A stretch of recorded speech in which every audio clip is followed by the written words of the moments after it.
역사가 116년째 됩니다. 올해가 이제 116주년이에요. 65세 이상 교인이 34%입니다. 젊은이도 많이 있지만 어른들도 많은데 여기는 정말 적네요. 우리 첫인사를 이렇게 하고 싶습니다. 살아있는 것만으로도 훌륭합니다. 이렇게 하면 살아있는 것만으로도 훌륭합니다. 한 번 더 하겠습니다. 장하십니다. 제가 이제 박명수 목사님하고 같이 3년째 공부하고 있습니다. 어떻게 해가지고 목요일날 공부하고 또 우리 전도사님 또 여기 성진 신학생 함주해가지고 이재규 전사님하고 이렇게 공부하고 있는데 저는 뭐 전문 부흥사 아니고요. 용문교회 제가 23년째 이렇게 목회하고 있습니다. 박명수 목사님이 나이 많다고 그랬는데 박명수 목사님보다 훨씬 많죠. 그래도 제가 만으로 35살에 용문교회 부임해가지고 거기서 다 늙었어요. 한국 나이로 제가 60이 되었고 만으로는 제가 이제 우리 교인들한테 만으로 얘기하겠다고 그랬습니다. 만으로 쉬운 여덟 23년째 목회하고 있는데 그냥 열심히 신실하게 목회하는 목회자고 부흥사가 아니고요. 그래서 오늘 이제 3번 집회하는데 제가 그 그리스도인은 소프트 아이스크림을 먹는다 책을 공부하면서 처음 냈어요. 아마 오늘 설교도 그 중에서 이렇게 몇 편 할 것 같고 또 박문수 목사님하고 같이 공부했으니까 또 같이 성경을 묵상하고 또 같은 책을 읽고 나누고 글 쓰고 그럽니다. 또 혹시 좀 중첩되는 것이 있을 수도 있겠다 하는 생각이 듭니다.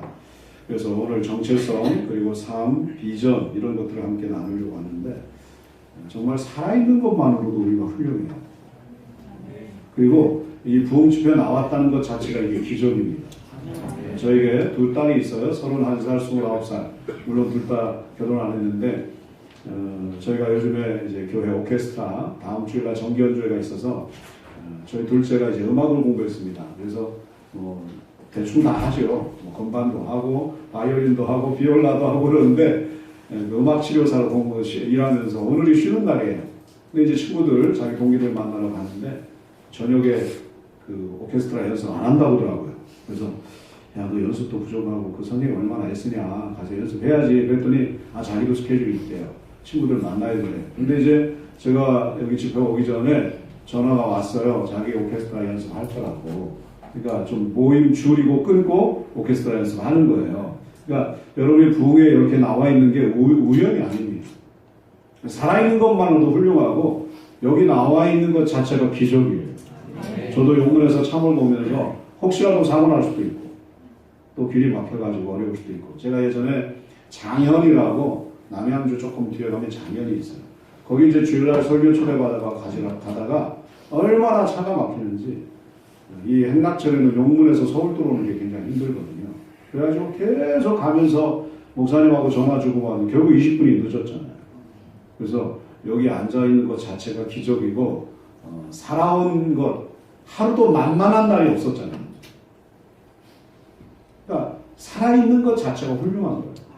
오늘 뭐 은혜를 받으시든지 주무시든지 인상 쓰시든지 그게 중요한 게 아니고 살아있는 것만으로도 훌륭합니다. 왜? 돌아보면 하루도 만만한 날이 없었거든요. 우리 다시 하겠습니다. 살아있는 것만으로도 훌륭하다. 만만한 날은 하루도 없었으니까. 그래서 나이 한 살 더 먹으면 억울하다 그러고 나이 안 밝히고 그러는데 이게 아무나 나이 한 살 더 먹는 게 아니잖아요. 정말 장한 거예요. 왜?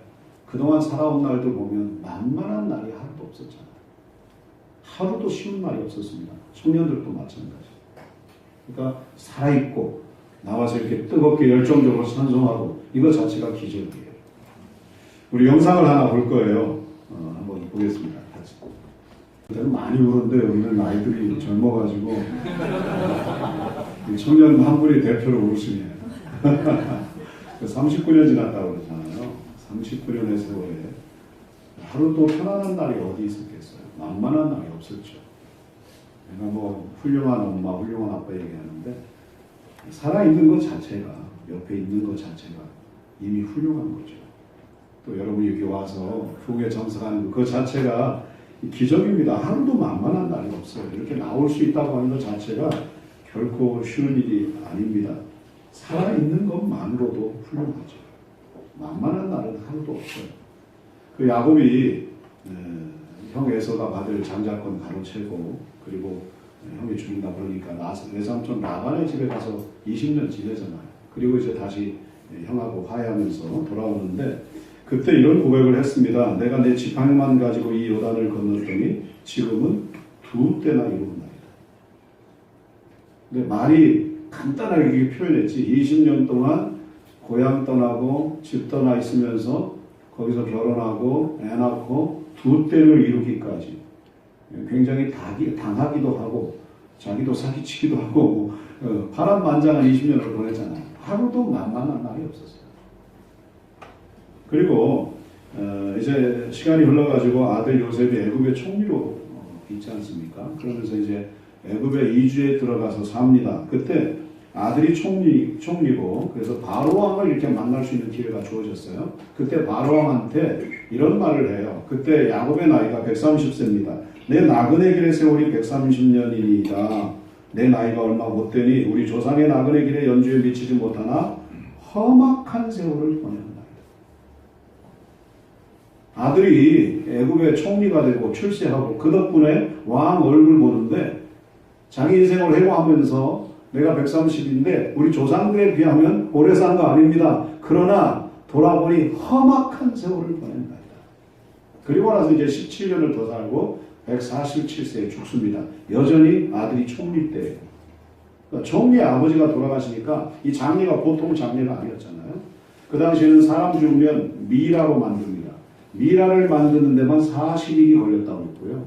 그리고 장례를 7일장이 아니라 70일 장례를 했어요. 어찌 보면 굉장히 복도 많은 그런 아버지로 노인으로 인생을 마감하지만 돌아보면 내 인생은 험악한 세월이었다. 하루도 만만한 날이 없어요. 그러니까 우리가 이렇게 살아있는 것 자체가 기적입니다.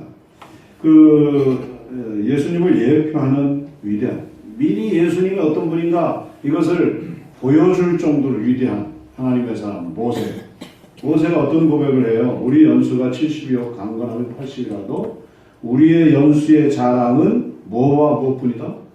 수고와 슬픔뿐이다. 그렇게 위대한 하나님의 사람도 우리가 열심히 살면 70, 80 사는데 요즘은 100까지 살겠죠. 그러나 돌아보면 내가 이렇게 고백하고 자랑하고 내 삶을 많은 것은 수고와 슬픔뿐이다. 이게 위대한 모세의 고백입니다. 그 박범신 씨의 힐링이라는 책 저희가 같이 공부하고 그랬는데요. 이분이 충남 논산 사람이더라고요.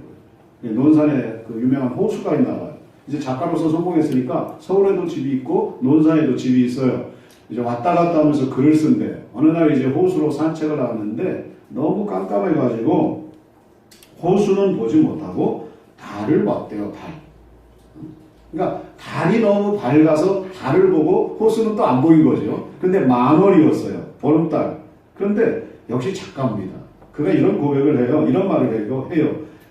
밝은 건 보이는 쪽뿐이야. 보름달을 보면서 하는 말이 밝은 건 보이는 쪽뿐이야. 그 너머 숨겨진 달의 반면을 생각해봐. 삶이 온통 환한 사람이 어디 있겠어? 삶이 온통 환한 사람이 어디 있겠어? 당신이 지금 어둡다고 해도 괜찮아. 반이 어두운 그것이 정상인 거야. 오늘 이 자리에 나오신 여러분, 내 삶이 온통 환하다. 이런 사람이 어디 있겠어요? 목사님, 요즘 정말 내 인생이 어두워요. 견디기 힘들어요. 그게 정상이에요. 반이 어두운 그것이 정상입니다. 삶이 온통 환한 사람이 어디 있겠어요? 위대한 하나님의 사람도 우리의 자랑은 수고와 슬픔뿐이고 야곱도 130년 살면서 나중에 아들이 그렇게 출세해서 호화장리하지만 돌아보니 내가 험악한 세월을 살았다 그래요. 삶이 온통 환한 사람이 어디 있겠어? 반이 어두운 것이 정상입니다. 그러니까 우리가 이 살아있는 것만으로도 훌륭한 거예요. 돌아보면 정말 하루도 만만한 날이 없었습니다. 우리 다시 합니다. 살아있는 것만으로도 훌륭하다. 살아있는 것만으로도 훌륭하다. 다시 한번 하루하루가 기적이었습니다. 하루하루가 기적이었습니다. 하루하루가 기적이었어요. 그래서 이번 주제를 살아온 기적이 살아갈 기적이 됩니다. 이게 그 유명한 장영희 박사의 에세이집 책 제목이잖아요. 살아온 기적, 살아갈 기적. 살아온 날들 돌아보면 하루도 만만한 날이 없었어요. 기적이었어요. 살아있는 것만으로도 훌륭해요. 살아온 기적이 살아갈 기적이 됩니다. 이 고 장영희 박사가 태어나서 1년 만에 소아마비 판정받고 1급 장애인 판정받습니다. 어렵게 미국 유학 가가지고 박사학위 받고 서강대 교수로 끝까지 강단을 지키다가 암으로 투병하다가 세상 떠났잖아요. 2001년도에 유방암 선고를 받았고 2004년도에 3년 지나서 척추에서 암이 또 발견됩니다. 2008년도에 간암이 발생했고요. 그러니까 계속 전이가 된 거죠. 그리고 2009년도에 사망을 했습니다. 수없이 많은 사람들이 다가와서 걱정한대요. 그때 장영희 박사는 이렇게 말했다고 합니다. 하나님은 다시 일어서는 법을 가르치기 위해 넘어뜨린다고 나는 믿는다. 다시 일어서는 법을 가르치기 위해서 하나님은 나를 수없이 여러 번 넘어뜨리십니다. 나는 그렇게 믿어요. 이게 그의 고백이에요. 1984년도에 미국 유학을 마치고 6년 만에 박사학위를 받아요. 논문을 다 완성을 했습니다. 근데 이제 심사만 남겨놨어요. 다 탈고를 했어요. 얼마나 행복한지. 내가 6년 고생해서 논문 이제 다 끝났고 이제 심사만 남겨놨어요. 이제 한국으로 돌아갈 생각하니까 하루하루가 그렇게 행복했대요. 그렇지 않겠습니까? 근데 논문 주제가 물리적 세계와 개념 세계 사이의 자아여행. 자기가 생각해도 너무 어렵답니다. 저희들도 이게 감이 안 잡히잖아요. 물리적 세계와 개념 세계 사이의 자아여행. 이야, 너무 추상적이고 힘들어가지고 2년간의 각고의 노력 끝에 교수님들이 또 잘 도와주시고 긍지해 주셔서 다 통과가 된 거예요. 이제는 형식적으로 마지막 이렇게 심사하는 미팅만 남아있는 겁니다.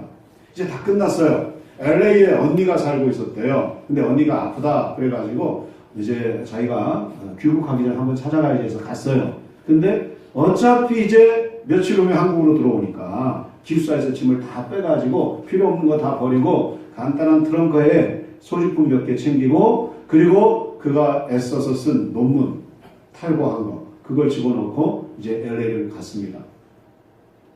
이 당시에 그 워드 프로세서 우리로 말하는 컴퓨터 초기에 이게 이제 보급이 됐대요. 근데 자기는 익숙하지 않아가지고 전동타자로 논문을 썼대요. 이 전동타자는 뭐 입력되고 저장되고 이게 아니잖아요. 우리 손으로 쓰는 거랑 똑같이 옛날 타자기 해가지고 그걸 쭉 출력해가지고 만약 인쇄해가지고 그거 한 부를 트렁크에 넣고 그리고 소지품 넣어가지고 갔어요. 근데 언니가 바로 또 한국에 간다고 해가지고 오래 있지 못하고 왔어요. 다시. 그런데 와가지고 그 친구 집에 잠깐 가가지고 이제 커피를 마십니다. 그게 이제 뉴욕이에요, 뉴욕. 친구 집에 가서 커피를 마시는 중에 도둑이 자기 그 친구와 함께 탔던 자동차 트렁크를 열고 도둑이 장영희 씨의 트렁크 짐을 싹 훔쳐간 거예요. 거기에 논문이 있는데 한순간에 정신을 잃었대요. 우리로 말하면 이 저장된 거 꺼내고 이게 아닌 거예요. 정신을 차리지 못하고 쓰러졌네요. 어떻게 해야 되는가? 그래가지고 5일을 집에 와가지고 먹지도 않고 밖으로 나가지도 않고 정말 제정신이 아닌 상태 속에서 5일을 이렇게 보냈던 거지요. 너무 어지럽고 힘들어가지고 침대에 일어나서 거울을 보는데 자기 내면에 이런 목소리가 들리더랍니다. 괜찮아. 다시 시작하면 되잖아. 다시 시작하면 되잖아. 다시 시작할 수 있잖아. 기껏 논문 하나 가지고 아직 살아있잖아. 논문 따위쯤이요. 내면에서 자꾸 그런 말을 하더니 다시 시작할 수 있잖아. 그래가지고 꼬박 1년을 정말 밤새우시다시피 다시 그 기억을 더듬어서 책을 찾아가지고 1년을 꼬박 써가지고 논문을 통과하고 끝냈습니다. 2003년도에 하남 투병 중일 때 이 중간중간에 얼마나 힘들었겠어요. 아무것도 못 먹고 헛구역질하고 어지럽고 이럴 때 우연히 텔레비전을 보는데 유명한 보쌈집이 소개되더래요. 맛집 소개를 한 거죠. 근데 거기 보쌈 먹으러 온 사람들이 입을 딱 벌리고 상추쌈에다가 해가지고 이런 보쌈을 정말 맛있게 먹는 걸 보고는 야, 세상이 너무하다. 나는 물 한 모금 넘길 수 없어서 헛구역질하면서 이제 어지러움 쪽에서 견디기 힘든데 저렇게 맛있게 먹는 사람도 있구나. 지독한 박탈감을 느꼈답니다. 그러면서 마음속으로 다짐을 했대요. 내가 무슨 일이 있어도 바깥 세상으로 일어나서 다시 돌아가리라. 그리고는 또 고비를 넘겨요. 그리고 나서 자기가 보쌈집, 갈비집 다 순례하면서 마음껏 먹었대요. 그러니까 먹방도 그거 가끔 봐야 되겠네요. 그래서 그때 오기가 발동해. 나도 일어나서 저런 세상을 한번 경험하리라. 그러면서 그 책에 이제 어부라고 하는 김종삼 시인의 시를 소개합니다. 바닷가에 메어둔 작은 고깃배 날마다 출렁인다. 풍랑에 뒤집힐 때도 있다. 화사한 날을 기다리고 있다. 살아온 기적이 살아갈 기적이 된다. 사노라면 많은 기쁨이 있다. 여기서 이제 그 책 제목을 따왔다. 자기가 만든 말은 아니에요. 김종삼 시인의 어부라고 하는 시에 바닷가에 메어둔 작은 고깃배 보니까 날마다 풍랑에 뒤집힐 때도 있어요. 그러면서 또 화사한 봄날을 기다려요. 아하, 살아온 기적이 살아갈 기적이 되는구나. 사모라면 많은 기쁨이 있다. 전도서에서 범사에 기한이 있고 천하만사가 다 때가 있다고 했잖아요. 날 때가 있고 죽을 때가 있고 심을 때가 있고 뽑을 때가 있고 죽일 때가 있고 치료할 때가 있고 헐 때가 있고 세울 때가 있고 울 때가 있고 웃을 때가 있다고 했습니다. 슬퍼할 때가 있고 춤출 때가 있어요. 그런데 하나님께서 이 모든 것들을 지으시되 때를 따라 아름답게 하셨다. 다 의미가 있는 거예요. 또 사람들에게는 영원을 사모하는 마음을 주셨느니라. 그러나 하나님이 하시는 일의 시종을 사람으로 측량할 수 없게 하셨다. 다 천하만사가 때가 있어요. 아플 때도 있고 일어설 때도 있고 심을 때도 있고 뽑을 때도 있고 날 때가 있고 죽을 때도 있고 그런데 다 하나하나가 의미가 있는 거죠. 그런데 그 모든 인생을 해치고 우리가 여기까지 왔어요. 돌아보면 엄청난 풍랑들이 우리를 뒤집어 놓고 이랬지 않습니까? 그러나 하나님의 기적의 은혜로 우리가 여기까지 온 거죠. 청년들도 마찬가지고 살아온 기적이 살아갈 기적이 됩니다. 단 음식 몸을 상하게 하잖아요. 우리 혀가 4가지 맛을 느껴요. 단맛, 짠맛, 쓴맛, 신맛. 그리고 어떤 사람은 오미, 매운맛 이렇게 얘기하는데 매운맛은 이 4가지 맛이 섞여서 나오는 맛이 매운맛이래요. 그런데 다 의미 있는 거예요. 단맛, 짠맛, 쓴맛, 신맛 다 의미가 있습니다. 근데 단맛만 좋아한다. 이게 우리 몸을 병들게 하죠. 고혈압, 고지혈증, 당뇨. 인생 역시 그렇습니다. 인생의 쓴맛, 단맛, 짠맛, 신맛 이게 섞여가지고 매운맛 이게 다 필요해요. 그게 다 약이 되는 거죠. 나을 때도 있고 죽을 때도 있고 심을 때도 있고 뽑을 때도 있는 거예요. 하나님께서 하시는 일은 다 아름다워요. 그리고 하나님께서 하시는 일의 시종을 사람이 측량할 수 없어요. 그런데 맛 중에서 제일 으뜸이 무슨 맛이냐? 감칠맛이에요.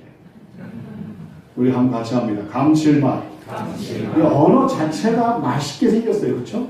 이 우리말에 참 묘미라고 생각이 들어요. 감칠맛.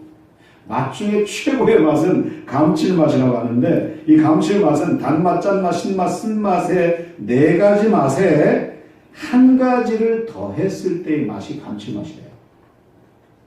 그러니까 우리는 어머니들의 손맛 이런 얘기로 표현도 하잖아요. 다 레시피대로 했어요. 근데 그게 안 나와요. 뭔가 한 가지가 더해져야 감칠맛이 나와요. 그 얘기입니다. 근데 감칠맛을 발견한 사람이 있어요. 일본 사람 이케다 기쿠나에라는 박사인데요. 감칠맛이 특정한 맛이라는 것을 최초로 발견한 사람입니다.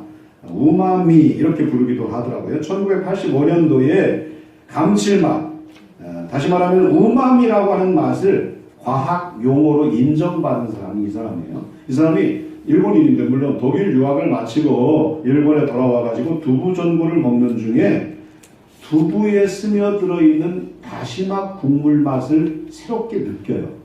그러니까 유학하고 와서 우리로 말하면 한국 음식 먹으니 얼마나 맛있겠었겠어요. 근데 예전에 몰랐던 그 두부 전골 속에 있는 다시마 국물 맛을 느낍니다. 이야! 옛날 조미료 선전할 때 저는 이야! 이 맛이야. 그죠? 그 세대가 아니시겠지만 이야!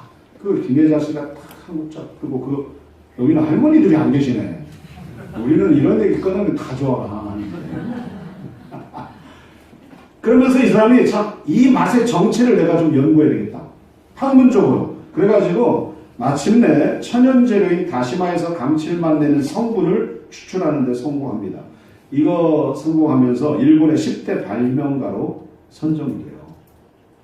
엄청난 쾌거였다고 합니다. 그러면서 다시마뿐만 아니라 표고버섯, 멸치, 조개, 새우, 토마토, 가스오부시 이런 것에서도 감칠맛을 내는 성분이 발견됩니다. 다 적으셨어요? 이런 건 적으셔야지. 표고버섯, 멸치, 조개, 새우, 토마토, 가스오부시. 그렇다면 인생의 감칠맛은 어디에서 올까? 우리가 살면서 단맛, 짠맛, 쓴맛, 신맛 다 경험하잖아요. 맨날 단맛만 있으면 얼마나 좋겠어요? 그렇지 않아요. 그럼 병드는 거예요. 쓴맛, 짠맛, 신맛도 때로는 매운맛도 우리를 얼마나 힘들게 하는 그런 과정들이 다 있지 않습니까? 그렇다면 인생의 감칠맛, 최고의 맛은 어디에서 오는가? 역시 한 가지 맛이 더해질 때에 우리 인생도 감칠맛하는 인생이 되는 거죠. 성경은 거기에 대해서 말씀하세요. 그 한 가지를 더하는 것이 바로 성령입니다. 보세요. 로마서 8장 26절에 이와 같이 성령도 우리의 연약함을 도우시나니 우리는 마땅히 기도할 바를 알지 못하나 오직 성령이 말할 수 없는 탄식으로 우리를 위하여 친히 간구하시느니라. 우리의 혀가 맨날 써요. 짜요. 매워요. 써요. 그럴 때 성령님께서 개입하셔요. 그런 나를 위하여 친히 간구하십니다. 한 가지 맛이 성령의 맛이 더해지기 시작해요. 27절 성령님은 하나님의 뜻대로 성도를 위하여 간구하시느니라. 28절 그래서 성령님은 하나님을 사랑하는 자 곧 그의 뜻대로 부르심을 입은 자들에게 모든 것이 합력하여 선을 이루시느니라. 그러니까 내 인생에 짠맛, 쓴맛, 매운맛이 나를 짓누를 때에 성령님께서 나를 위하여 탄식하며 기도하셔요. 성령님께서 나를 위하여 하나님의 뜻대로 기도하세요. 그래서 우리 청년들이든 어른이든 모든 것이 다 합력하여 선을 이루게 하셔서 내 인생이 비로소 감칠맛 나는 인생으로 만들어주신 분이 성령님이세요. 우리가 사실 그동안 그렇게 살아왔습니다. 우리 같이 공부하는 성진 신학생 여기서 뭐라고 불러요? 전사님이라고 불러요?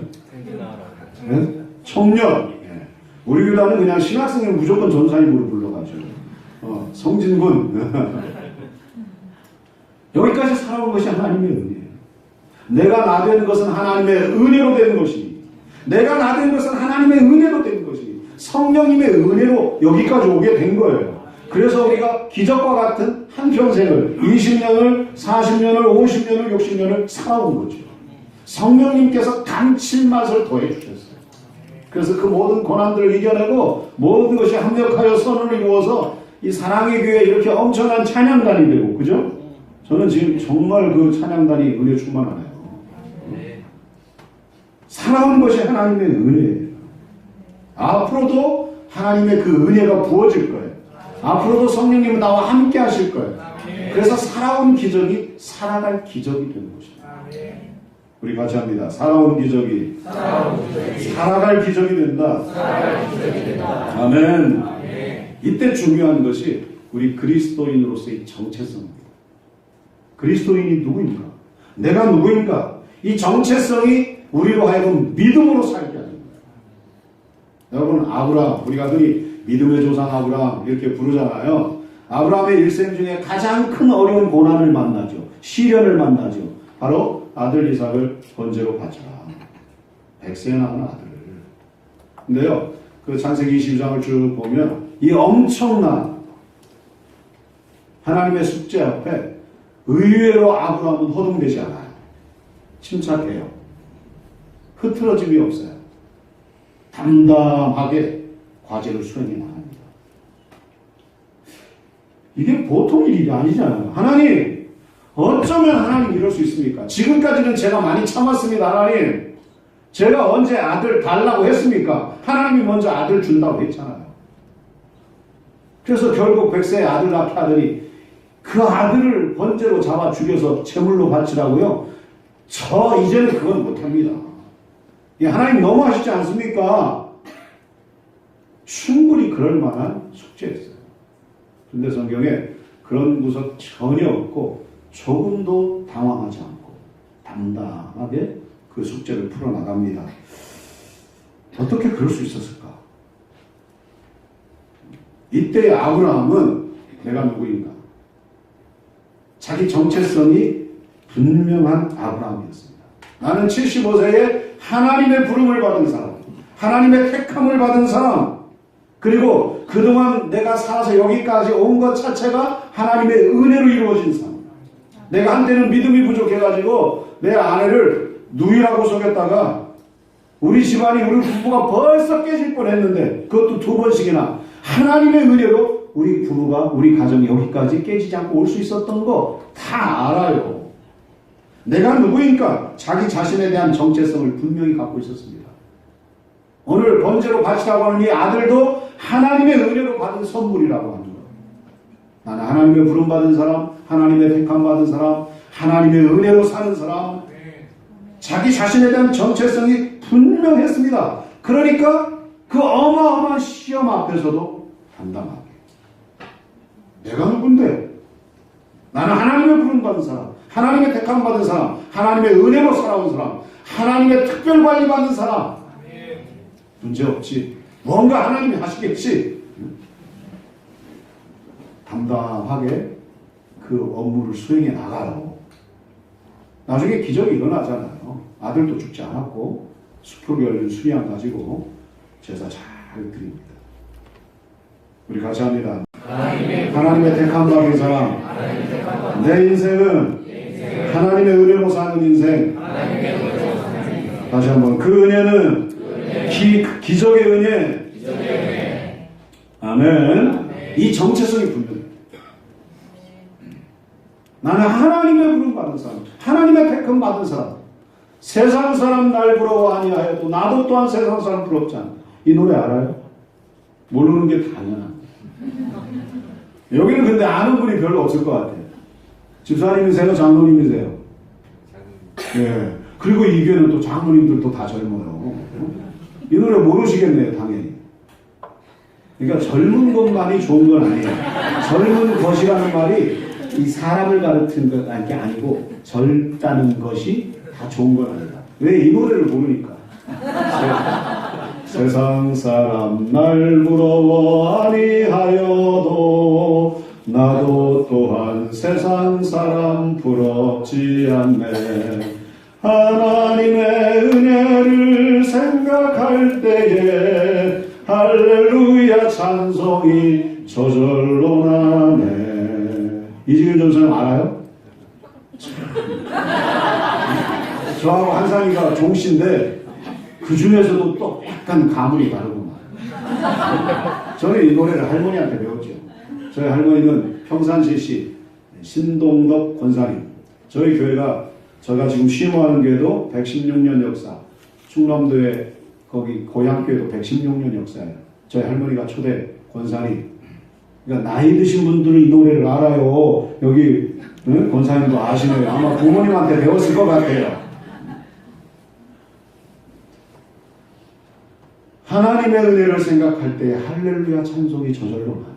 나는 하나님의 부름받은 사람, 택함받은 사람. 살아온 날들이 만만한 날이 하루도 없었어요. 다 기적이었어요. 하나님의 기적의 은혜로 살았어요. 그렇기 때문에 그런 시험을 만나도 두려워하지 말고 안고 담담하게 나아가는 거죠. 정체성이, 내가 누구인가에 대한 정체성이 믿음으로 살게 합니다. 출애굽한 이스라엘 백성들이 이제 드디어 가나안 땅에 들어가잖아요. 가나안 땅에 들어가지만 원주민들하고 싸워서 들어가야 됩니다. 가나안 정복 전쟁 첫 번째 전투가 여리고성 전투예요. 매일 한 바퀴씩 돌으라고 그러잖아요. 매일 마지막 날 7바퀴. 그때 절대 침묵이에요. 침묵. 여러분 이거 쉽지 않습니다. 당시에 인구가 200만이 넘어요. 200만이 여리고성을 한 바퀴 돌 때 침묵할 수 있다는 거 엄청 어려운 일입니다. 그렇잖아요. 여기는 예배 자세가 이렇게 성숙하고 좋지만 저희는 할머니도 많고 여기서 한번 핸드폰 올리면 또 부목사님 뛰어가서 끈다고 또 소란하고 이분들은 또 참 속에 있어가지고 이거 꺼내는데 한참 걸려요. 그래서 요즘 어떨 때는 내일 두라고 그래요. 부목사님 왔다 갔다 하고 권사님 왔다 하고 이게 더 소란하더라고요. 200만이 침묵하면서 여리고를 한 바퀴 돈다? 어렵습니다.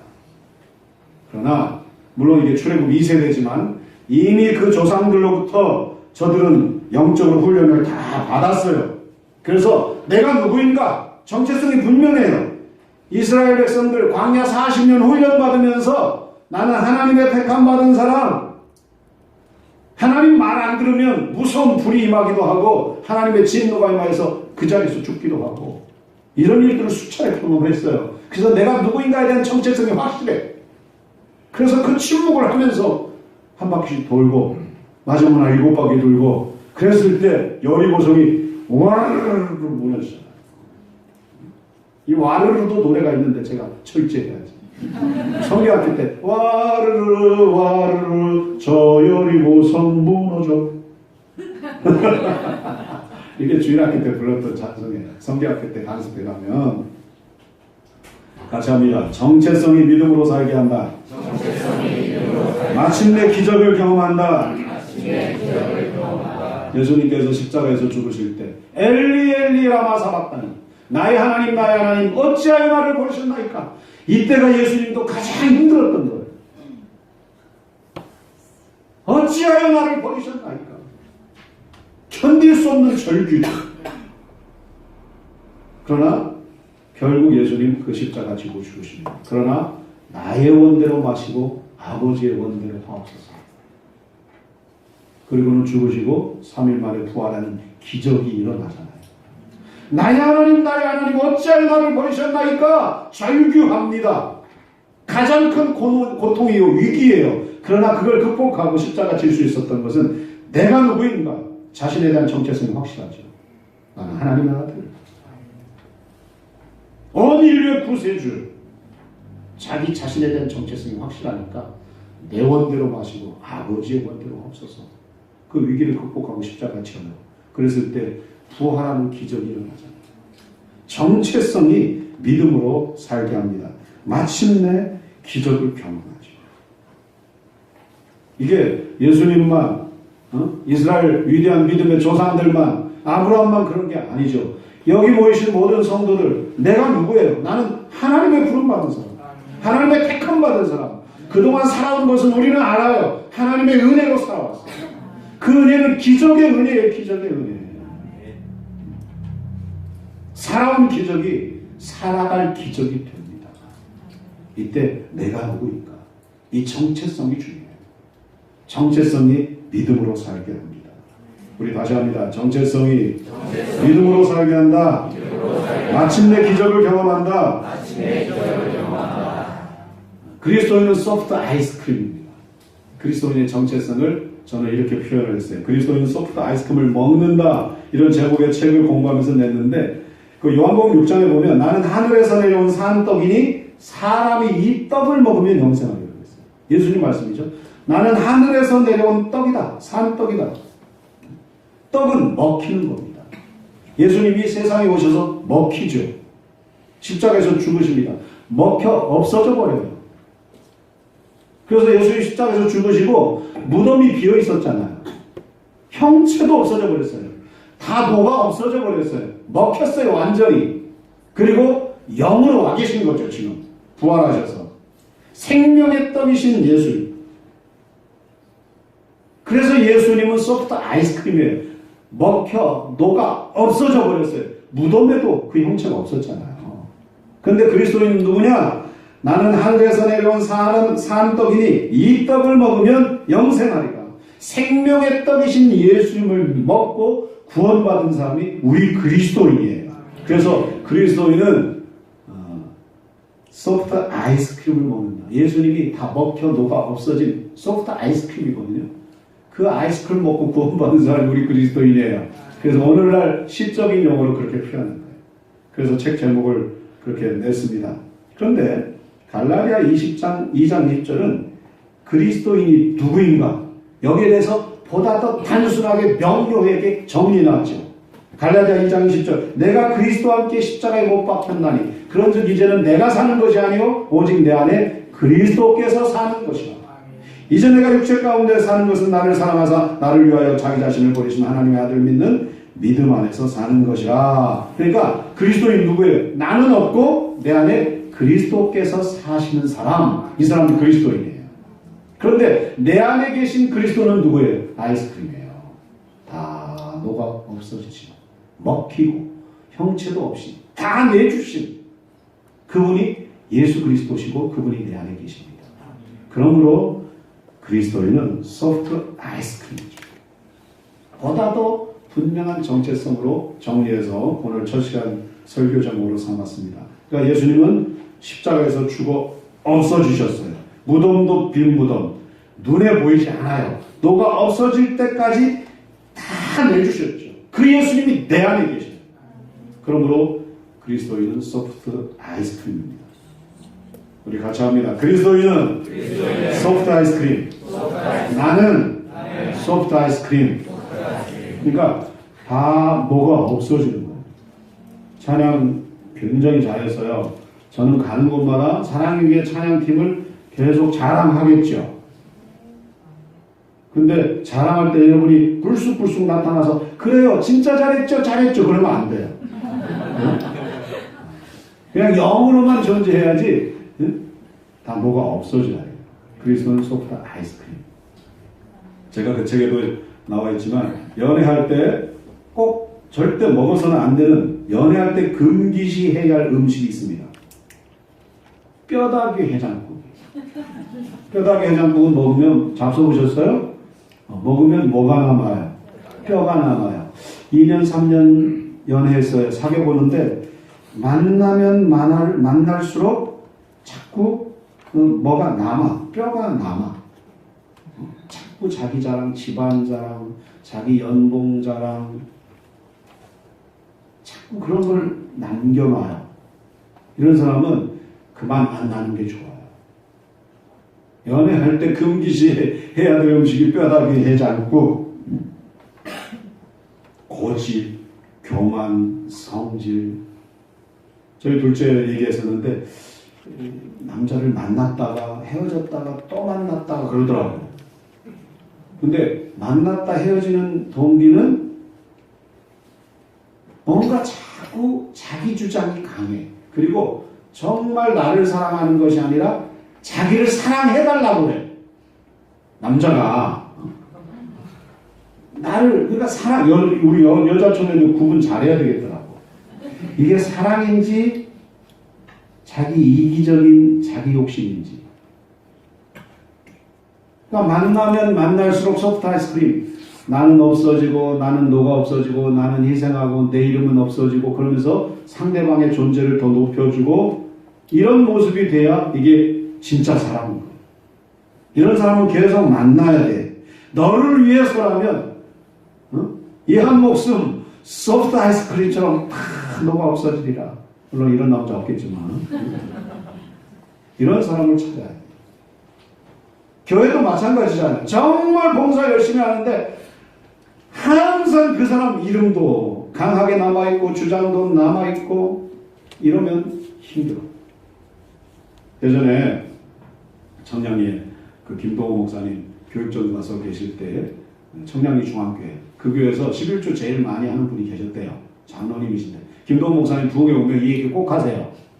근데 자기가 교육전사 때니까 장로님이 방에 들어가시면 그 자기 교육부서와 관련된 일들을 장로님께 부탁하는 거예요. 여러분 에어컨이 하나 필요하다. 장로님 우리 유치부에 에어컨이 없어요. 여름인데도 장로님 방에 가면 한 말씀 꼭 해주세요. 그럴 수 있잖아요. 장로님이 뭐라고 말씀하셨냐. 전사님 아시다시피 우리 교회에서 제가 11조 제일 많이 하잖아요. 저는 11조 제일 많이 하는 순간부터 방해를 들어가지 않습니다. 자기의 존재를 드러내지 않는 것. 헌금하고 봉사하고 헌신하고 그 대신 소프트 하이스크림 좀 다 녹아 없어지는 것. 흔적도 없이 자기 존재를 드러내지 않고 결혼도 이런 사람하고 해야 돼요. 만나면 말살수록 자기는 녹아 없어지고 자기는 회세하고 나를 돋보이게 해주고 나를 세워주고 이게 진정한 사랑이지요. 우리 다시 합니다. 그리스도인은 소프트 아이스크림이다.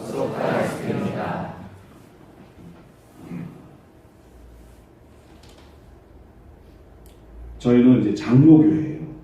그죠? 여기는 침례교회예요. 저희 형님은 침례교 장로님이세요.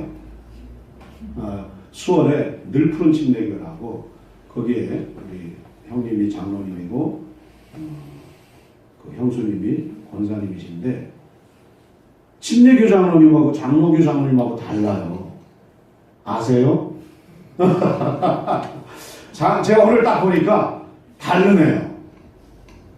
우리는 이런 부흥회 하면은 장로님들 다 폼잡고 여기 올라오셔서 기도도 하시고 뭔가 이게 목에 힘이 들어가기 시작해요.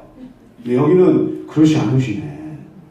확실히 우리 성도들 속으로 독감 들어가시는 것 같아요. 저 형님도 침례교 장로님이라 목사님 생각 끔찍해요. 그러면서 저를 불쌍히 보더라고요. 자기 교회보다 용목교회가 훨씬 한 2배 이상으로 큰데 우리 동생 고생한다는 거야. 자기네는 막 장로님들이 목사님한테 또 교회 앞에 얼마나 충성하고 그리고 형님 표현은 때로는 찍소리도 못한대.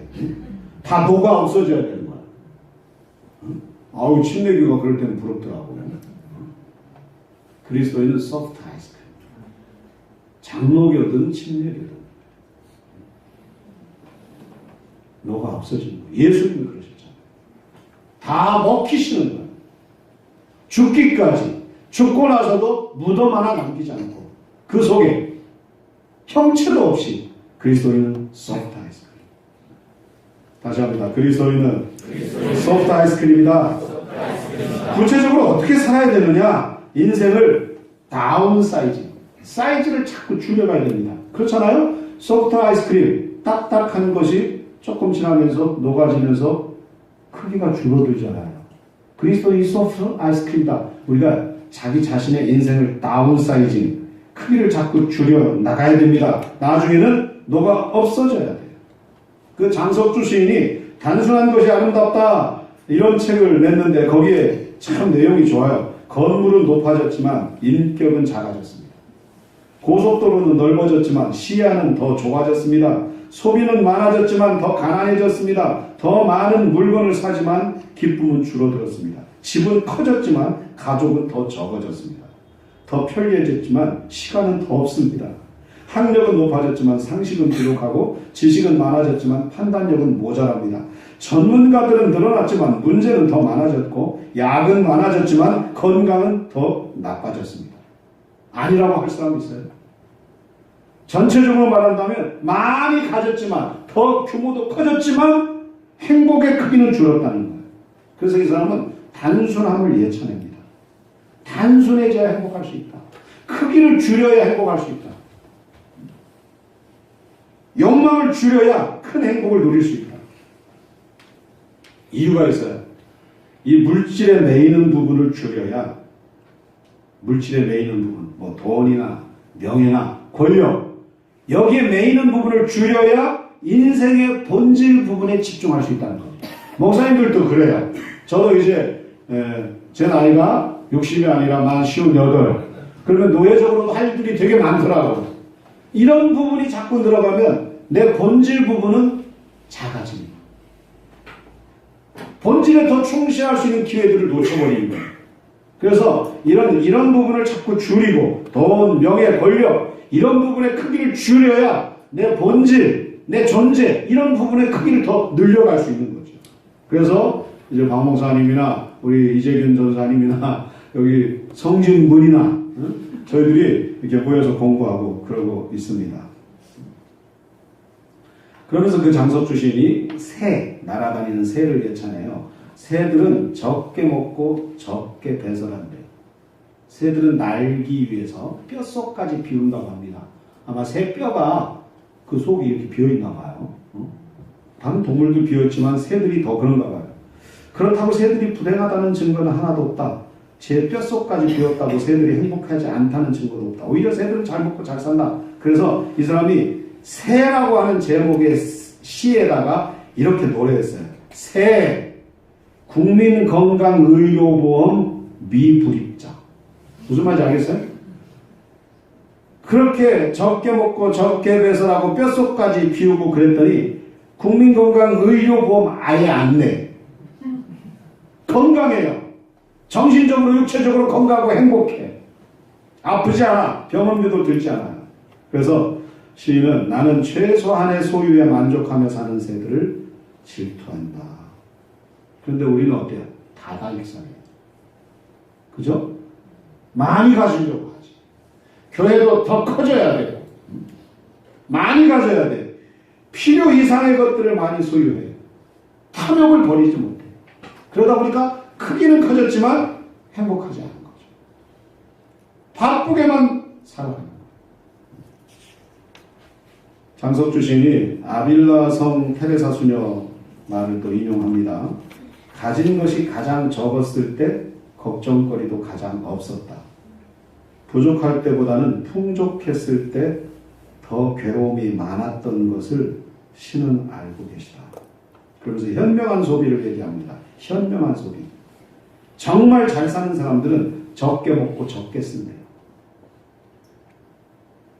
적게 먹고 적게 쓰고 그러면 적게 벌어도 부족하지 않아요. 우리 한번 같이 할까요? 적게 먹고 적게 쓰면 적게 벌어도 부족하지 않다.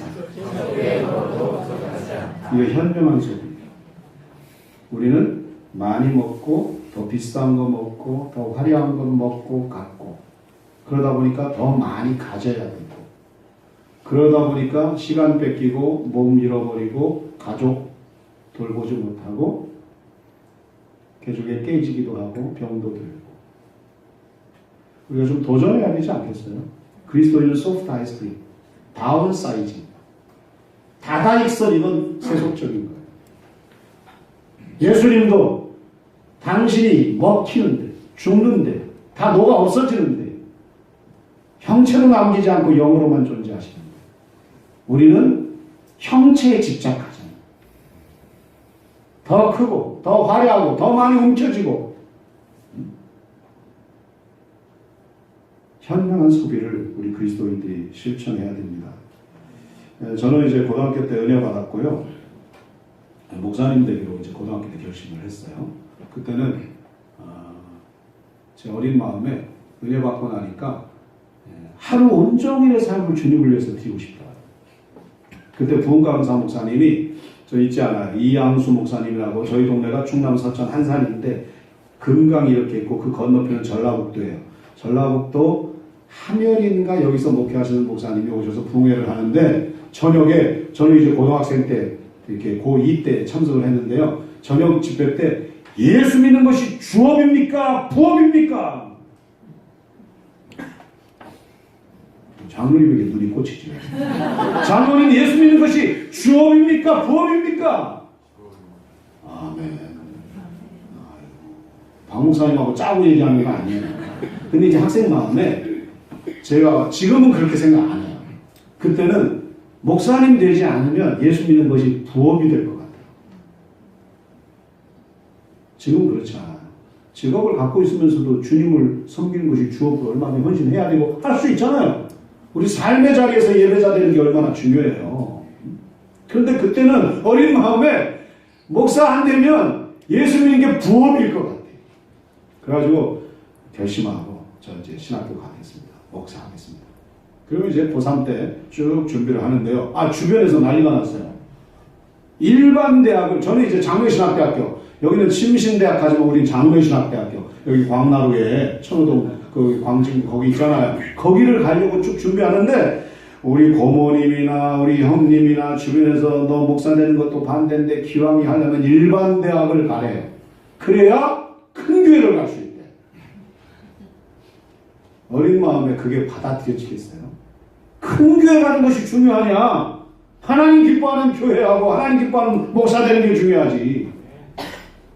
당연히 저한테 이게 그 말이 와닿지 않죠. 그래서 그때 나같이 고등학교 때 은혜 받고 뜨거운 사람들이 신학교에 모였을 거 생각하니까 빨리 가고 싶죠. 그래가지고 이제 장로신학대학교 왔는데요. 지금은 저는 이제 장로신학대학교에서 기독교 교육 공부하고 뭐 이제 신병하고 석사하고 이제 목회학과 가서 쭉 기독교 교육 공부했어요. 우리 학부부터 기독교 교육하고 신학 공부한 사람들이 목회지에서 세상적 이 교계의 인기도 최고예요. 저희 친구들 다 규모로 따진다면, 저는 경기도 양평군 용무면 다문리에서 목회하지만 여기 뭐 강남, 분당, 여기 정릉, 뭐 여기 뭐 해방촌 그쪽 큰 교회 목사님들 많아요. 다 우리 신학대학 나왔는데. 그러니까 시대도 달라졌을 뿐만 아니라 아무튼 큰 교회 가야 돼. 이거 아니죠. 오히려 규모를 줄여야지. 다운사이징.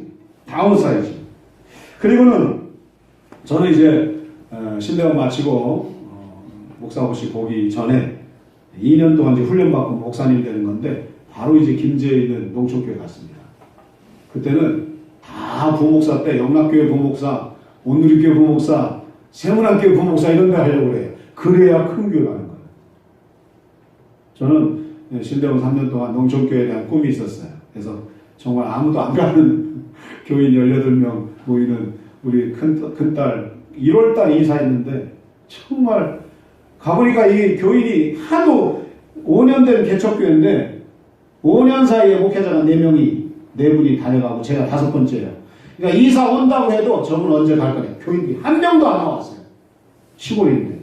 지금 선교사로 가 있는 우리 선배가 와서 청소해주고 그때 연탄불 피우고 그때 애 때문에 울었네. 애 때문에. 주님 때문에 우는 게 아니라 이 피덩이 거리고 갔는데 교인 한 명이 와서 맞아주질 않으니까 그 정도로 이제 삭막한 교회였는데 제가 이제 용문에 올 때도 그랬어요. 어렵게 왔거든요. 저희 장로교는 좀 험합니다. 목사님 존경할 때 막 투표하고 이래가지고 치열한 경쟁을 뚫고 제가 가까스로 당선돼가지고 갔잖아요. 그러니까 가니까 그냥 막 분위기가 안 좋더라고.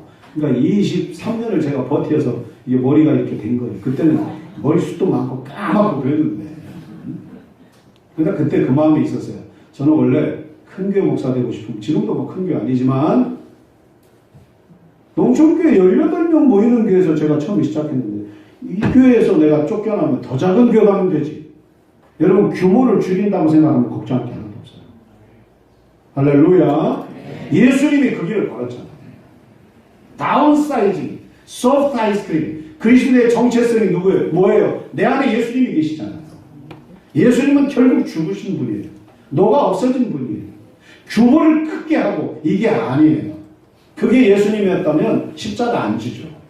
천군 천사 불러다가 로마병들 한순간에 제압하고 이스라엘에 빵빠레 울면서 왕으로 등극했지 않겠어요? 근데 예수님은 그런 분이 아니에요.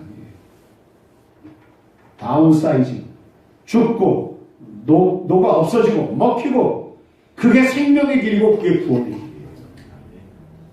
우리 그리스도의 정체성입니다. 그래서 그런 마음 가지고 지금까지 목회를 하고 또 노력하고 있습니다. 우리 같이 합니다. 인생을 다운사이징 해라. 그리스도인은 소프트 아이스크림이다. 내 안에 예수 그리스도가 계시자. 그리스도인은 나는 죽고 내 안에 그리스도가 있는 사람. 그 그리스도는 십자가에서 죽으시고 소프트 아이스크림처럼 형체가 없이 다 녹아 없어지신 것. 우리가 구체적으로 한다면 지금보다 규모를 줄인다 생각하면 못할 게 하나도 없어요. 지금보다 규모를 더 크게 하려고 하니까 복잡한 거예요. 여기 목사님도 계시고 하지만 세상적인 그 규모 목회 이거 생각하면 피곤해요. 하나님 앞에 올바른 목회, 나를 불태우고 나를 녹이고 나를 죽이고 한 편의 설교를 만들기 위해서 돈, 권력, 명예는 끊어버리고 본질에 집중하고 이름 없이 빛도 없이 자신의 몸을 불사를 때에 거기에 생명력이 일어나는 거죠. 거기에 기적이 일어납니다. 이게 그리스도의 정체성입니다. 여러분, 전쟁의 승패는 내면에서 갈리잖아요. 성경에도 보면 군사력의 크기에서 전쟁이 승리가 나왔던 게 아닙니다. 내면에서 나왔어요. 대표적인 것이 다윗이 골리앗과 싸울 때에 너는 칼과 창과 단창으로 내게 오거니와 나는 네가 모욕하는 만군의 여호와 이름으로 내게 나아가노라. 칼과 창과 단창에서 승리가 오지 않았어요. 내 안에 있는 만군의 여호와 이름, 그 속에서 전쟁의 승패가 갈렸습니다. 전쟁의 승패는 내면에서 나옵니다. 에베소서 6장 10절 11절 너희가 주 안에서와 그 힘의 능력으로 강건하여지고 마귀의 계기를 능히 대적하기 위하여 하나님의 전신갑주를 입어라. 내면을 강화해라. 내면을 강화해라. 김원중의 손자공법에 나오는 원칙 중에 이런 게 있습니다. 적을 믿지 말고 자신을 강하게 하라. 적이 공격하지 않을 것이다 이렇게 생각하지 말고 적이 나를 공격할 수 없게 만들어라. 아이고 공격 안 할 거야 그러지 말고 감히 장로님 내면을 보니까 이 사람은 건들면 안 되겠네. 마귀가 쫓겨가게 그렇게 만들어라. 차마 내가 그의 장로인데 마귀가 나를 어떻게 하겠어? 그렇게 생각하지 마. 적이 나를 공격할 수 없게 만들어라. 한마디로 가면 내면을 강화하는 것. 우리 교회 보목사님이 수요일날 저녁 예배 설교를 하면서 우리가 용문산이 있어요. 거기에 현수막을 보고 온 거예요. 현수막이 가꾸는데 30년, 사라지는데 3초. 이게 산불 예방이에요. 가꾸는데 30년 걸렸는데 산불 나면 3초 만에 끝난다는 거죠. 요즘 호주 산불이 유명해졌잖아요. 그 얘기를 하면서 이제 설교를 하는데 우리 교단의 그 유명한 명성교회 얘기를 하는 거예요. 여러분 명성교회 얘기 아시잖아요. 명성교회 오늘의 세계적 교회 되는데 30년, 제가 정확한 횟수는 몰라요. 그런데 이런저런 어려운 일도 인해서 그 명성, 그 찬란한 업적이 사라지는데 3초. 그때가 MBC PD 수첩에서 명성교회 사태를 계속 다룰 때예요. 한국교회 전체가, 우리 교단은 물론이고 다 마음 아파할 때잖아요. 가꾸는데 30년, 사라지는데 3초. 명성교회, 제가 지난주에도 가끔 설교합니다. 설교 때. 외형적으로 얼마나 커졌어요. 세계 교회사에 유례 없는 선교, 구제, 봉사 얼마나 많이 했습니까? 그런데 그러다 보니까 이게 목이 뻣뻣해지는 거예요. 힘이 들어가는 거예요. 사탄이 엄습하지 못하도록 미리미리 대처하고 준비했어야 됩니다. 그건 뭐냐? 소프트 아이스크림 되는 거예요. 내 공로, 내 이름, 명성이라는 이름, 뭐 김상훈 목사님 이름, 공로, 이거 다 녹아 없어져요. 예수님께서 십자가에서 죽으시고 완전히 시신마저도 없이 영으로 부활하여 영으로 임재하는 것처럼 형체는 다 없어져요. 더 낮아지고 더 버리고 더 비우고 명성교회를 유지했던 거대한 조직, 이름, 측근, 업적 다 녹아져야죠. 너무 커지면, 너무 많아지면, 내 이름이 자꾸 커지면 사실은 하나님 비슷하게 되는 거예요. 명성 가슴 아픈 부분이 그런 부분이었죠. 저도 가봤는데 하나님 찬양하고 하나님 예배하는 교회지만 너무 한 목사님의 이름이 너무 커졌어요. 이 커진 것을 줄일 생각 안 하니까 영원히 더 크게 유지하고 싶으니까 오늘날 가꾸는데 30년, 사라지는데 3초 이런 비극이 일어난 거죠. 그 부분과 연결시켜서 설교를 하더라고요. 그러더니 이제 저희는 설교 끝나고 이제 통성기도 하는데 담임 목사님을 위해서 기도하자면서 이 부목사님이 뭐라고 기도하냐면 교인들하고 같이 우리 목사님 끝까지 이거 기도를 하는 거예요. 아니, 나는 불편하더라고. 우리 목사님도 사라지는데 3초 이런 불상사가 생기지 않도록 끝까지 변질되지 않게 해주세요.